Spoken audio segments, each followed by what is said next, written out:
The crystalline throne room of Drak the Prime fell silent as Emperor Zixaron's clawed fist connected with Harrison's jaw. The human stumbled backward, blood trickling from his split lip, but he did not fall. He never fell, no matter how many times the Dragon Emperor struck him. Pathetic mammal, Zixaron hissed, his serpentine neck coiling with disgust. You dare pollute my bloodline with your weakness. My daughter deserves a warrior, not this thing that bleeds so easily. Harrison steadied himself, his brown eyes meeting the Emperor's golden slits without flinching. Beside the throne, Princess Stefanino, just Stephanie now, she'd renounced her title when she married him, struggled against the plasma restraints holding her. Tears streamed down her scaled cheeks, her violet wings fluttering helplessly. Father, please, she cried. I love him.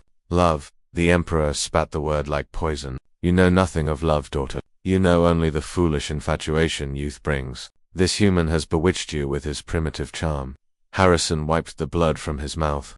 Your Majesty, I've served in your fleet for 5 years. I've fought beside your people, bled with them. Silence. Zixaron's roar shook the palace walls. You fight because you are desperate to prove yourselves worthy of joining the galactic community. Humans are newcomers, barely evolved beyond throwing rocks at one another. The Drakethuri Empire has ruled this sector for 10,000 years. The Emperor's tail swept across the floor, its armored tip stopping inches from Harrison's chest. I gave you a chance, human. I allowed you to court my daughter because she begged me. I tolerated your presence in my court, but you went too far. You married her in secret, bound her to you with your primitive ceremonies. We married in both traditions, Harrison said quietly. Dragon and human, she is still Drakethuri, still your daughter. She is tainted. Zixaron turned away, his massive form casting shadows across the throne room. And you are banished. The Galactic Council grants me authority over my own bloodline. You will leave Drak the Prime within the hour. If you ever return, if you ever attempt to contact my daughter again, I will have you executed. Not as a warrior deserves, but as vermin cast into the void without ceremony. Father, no. Stephanie's voice cracked. If he goes, I go with him. You will remain here, the Emperor said coldly. Guards, take her to her chambers. She is confined until she comes to her senses. As the guards dragged Stephanie away, her eyes locked with Harrison's. He gave her the smallest nadir promise, a vow. The Emperor might separate them by force, but not forever. Humans were patient. Humans endured. They'd learned that lesson well on their long climb from the caves to the stars. 3 years passed.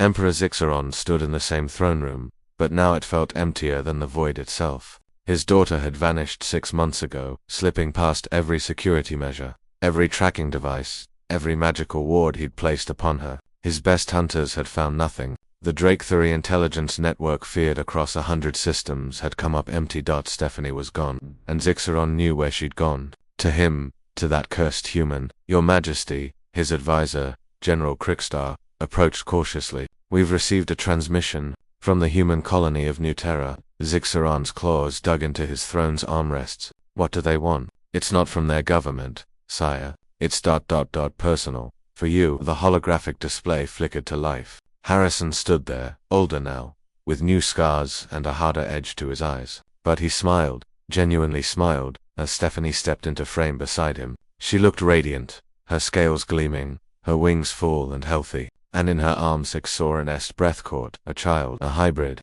Tiny scales patterned across human skin, vestigial wings folded against her back, golden eyes that mixed both species. The infant cooed, reaching tiny clawed fingers toward the camera. Your Majesty. Harrison's voice was respectful but firm. I won't ask for your forgiveness, because I'm not sorry. I love your daughter more than my own life, and she chose to be with me of her own free will. But Stephanie wanted you to know that you have a granddaughter. Her name is Lyra.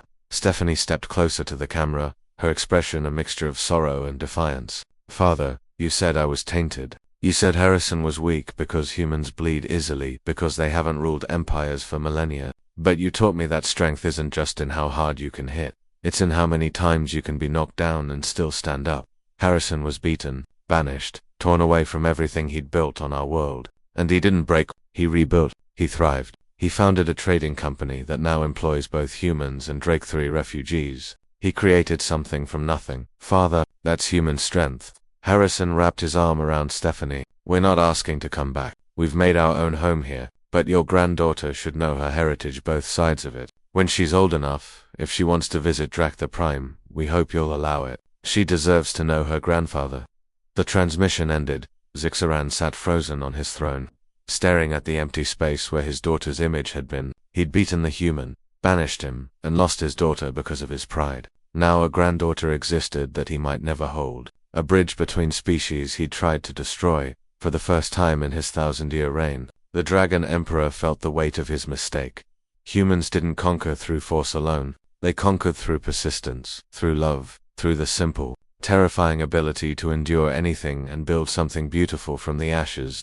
And, in the end, that made them stronger than any empire.